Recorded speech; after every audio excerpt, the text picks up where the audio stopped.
साथियों नमस्कार। स्वागत है आप सभी का आपके अपने यूट्यूब चैनल में।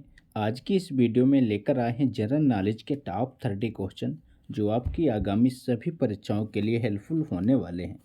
तो चलिए दोस्तों लेते हैं आज का पहला प्रश्न।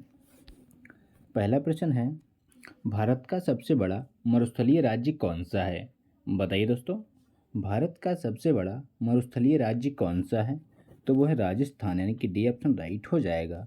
राजस्थान राज्य भारत का सबसे बड़ा मरुस्थलीय राज्य है। अगला प्रश्न है, भारत देश का सबसे बड़ा बंदरगाह कौन सा है? बताइए फ्रेंड्स, भारत देश का सबसे बड़ा बंदरगाह कौन सा है? आपके ऑप्शन है Visakhapatnam, option B Mumbai, option C Paradip, option D Kandla. तो इस क्वेश्चन का राइट आंसर है कांडला, यानी कि डी ऑप्शन राइट हो जाएगा। अगला प्रश्न है, देश का सर्वश्रेष्ठ प्राकृतिक बंदरगाह कौन सा है? बताइए दोस्तों, देश का सर्वश्रेष्ठ प्राकृतिक बंदरगाह कौन सा है? तो वो है मुंबई, यानी कि ऑप्शन करेक्ट हो जाएगा।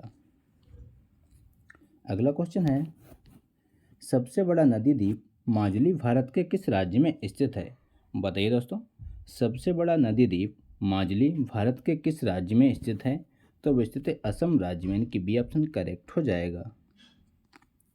अगला क्वेश्चन है, भारत में सर्वाधिक मार्ग बदलने वाली नदी कौन सी है? बताइए दोस्तों, भारत में सर्वाधिक मार्ग बदलने वाली नदी कौन सी है? तो वह कोसी नदी, यानी कि डी ऑप्शन राइट हो जाएगा। अगला क्वेश्चन है, भारतीय संविधान का जनक किसे कहा जाता है? बताइए दोस्तों, भारतीय संविधान का जनक किसे कहा जाता है? तो वो कहते हैं डॉक्टर भीमराव अंबेडकर, यानी कि बी ऑप्शन राइट हो जाएगा। डॉक्टर भीमराव अंबेडकर को भारतीय संविधान का जनक कहा जाता है। अगला प्रश्न है, भारतीय संविधान पूर्ण रूप से कब लागू हुआ? बताइए साथियों, भारतीय संविधान पूर्ण रूप से कब लागू किया गया? तो वो लागू किया गया था 26 जनवरी 1950 को, यानी कि ऑप्शन राइट हो जाएगा। 26 जनवरी 1950 को भारतीय संविधान को पूर्ण रूप से लागू किया गया। अगला क्वेश्चन है, भारत की आत्मा गाँव में निवास करती है, यह कथन किसका है? बताइए दोस्तों, भारत की आत्मा गाँव में निवास करती है, यह कथन किसका है? तो ये कथन गांधी जी का है, यानी कि सी ऑप्शन राइट हो जाएगा। अगला प्रश्न है, राष्ट्रीय ग्रामीण का निर्माता किसे माना जाता है?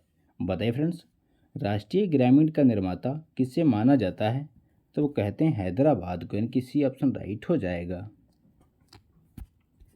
अगला प्रश्न है, बुलंद दरवाज़ा निम्नलिखित में से किससे संबंधित है?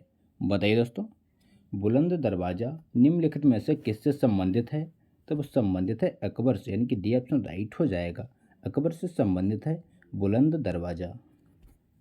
अगला प्रश्न है, किस मुगल सम्राट के शासनकाल को स्वर्णिम युग कहा जाता है? बताइए दोस्तों, किस मुगल सम्राट के शासनकाल को स्वर्णिम युग कहते हैं? अगला प्रश्न है, किस मुगल सम्राट के शासनकाल को स्वर्णिम युग कहा जाता है? बताइए दोस्तों, किस मुगल सम्राट के शासनकाल को स्वर्णिम युग कहा जाता है? तो वो कहते हैं शाहजहां के शासनकाल को, यानी कि बी ऑप्शन राइट हो जाएगा। अगला प्रश्न है, गायत्री मंत्र का सर्वप्रथम उल्लेख कहाँ मिलता है? बताइए दोस्तों, गायत्री मंत्र का सर्वप्रथम उल्लेख कहाँ मिलता है? तो वो मिलता है ऋग्वेद में, यानी कि ऑप्शन राइट हो जाएगा। ऋग्वेद में सर्वप्रथम गायत्री मंत्र का उल्लेख मिलता है। अगला क्वेश्चन है, मुगल सम्राट जहांगीर की कब्र कहाँ स्थित है? बताइए साथियों, इंपॉर्टेंट प्रश्न है। मुगल सम्राट जहांगीर की कब्र कहाँ स्थित है? तो वो स्थित है लाहौर में, यानी कि सी ऑप्शन करेक्ट हो जाएगा। अगला क्वेश्चन है, भारत में खरोष्ठी लिपि को किसने स्थापित किया? बताइए दोस्तों, भारत में खरोष्ठी लिपि को किसने स्थापित किया था?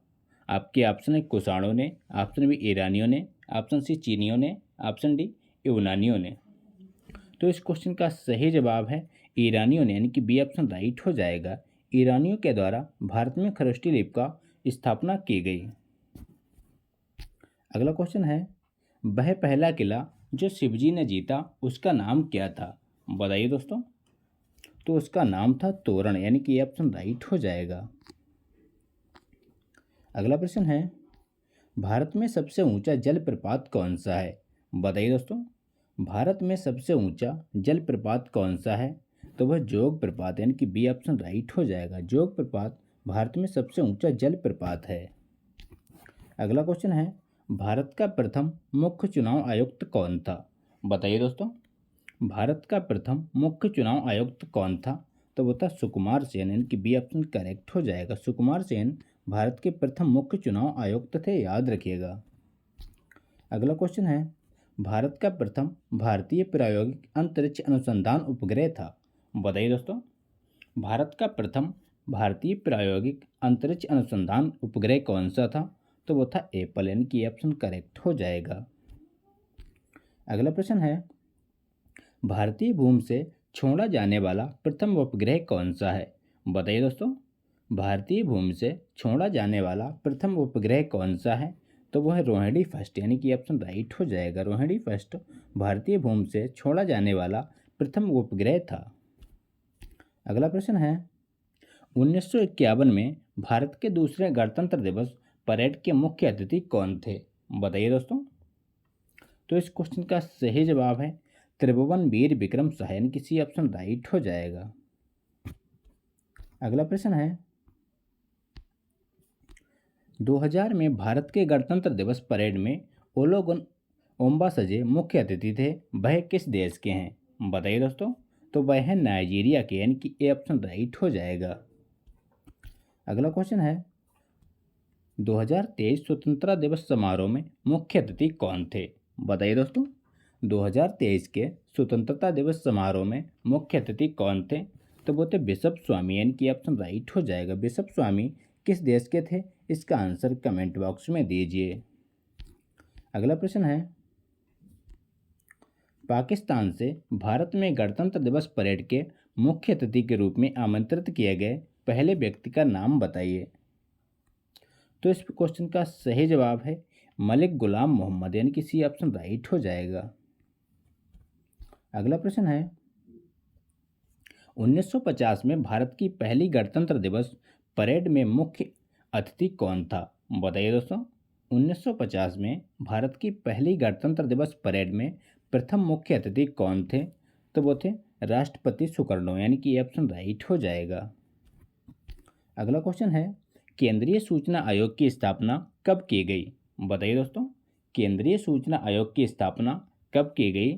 तो वो की गई थी 2005 में, यानी कि सी ऑप्शन राइट हो जाएगा। वर्ष 2005 में केंद्रीय सूचना आयोग की स्थापना की गई। अगला क्वेश्चन है, केंद्रीय सूचना आयोग में कितने सदस्य मुख्य सूचना आयुक्त सहित हो सकते हैं? बताइए दोस्तों, केंद्रीय सूचना आयोग में कुल कितने सदस्य हो सकते हैं? तो वह कुल 10 सदस्य, यानी कि बी ऑप्शन राइट हो जाएगा। अगला क्वेश्चन है, केंद्रीय सूचना आयोग किस मंत्रालय के अंतर्गत आता है? बताइए दोस्तों, केंद्रीय सूचना आयोग किस मंत्रालय के अंतर्गत आता है? तो आता है कार्मिक मंत्रालय, यानी कि बी ऑप्शन राइट हो जाएगा। अगला प्रश्न है, वर्ष 2020 में कितने लोगों को पद्म विभूषण से सम्मानित किया गया? बताइए साथियों, वर्ष 2020 में कितने लोगों को पद्म विभूषण से सम्मानित किया गया? तो वो किया गया था 7 लोगों को, यानी कि सी ऑप्शन राइट हो जाएगा। अगला क्वेश्चन है, भारत में तीसरा सबसे बड़ा पद्म पुरस्कार कौन सा है? बताइए दोस्तों, भारत में तीसरा सबसे बड़ा पद्म पुरस्कार कौन सा है? तो वह पद्म श्री, यानी कि ऑप्शन राइट हो जाएगा। पद्म श्री पुरस्कार भारत में तीसरा सबसे बड़ा पद्म पुरस्कार है। अगला क्वेश्चन है,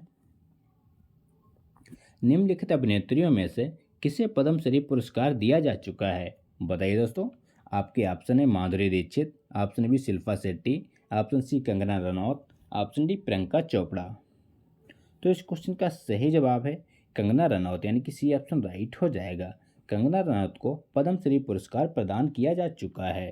तो ये थे दोस्तों आज के इंपॉर्टेंट क्वेश्चन। अगर वीडियो अच्छा लगा हो तो लाइक करें, दोस्तों के साथ शेयर करें और चैनल पर नए हो चैनल को सब्सक्राइब करना ना भूलें। मिलते हैं नेक्स्ट वीडियो में, तब तक के लिए प्यार भरा नमस्कार।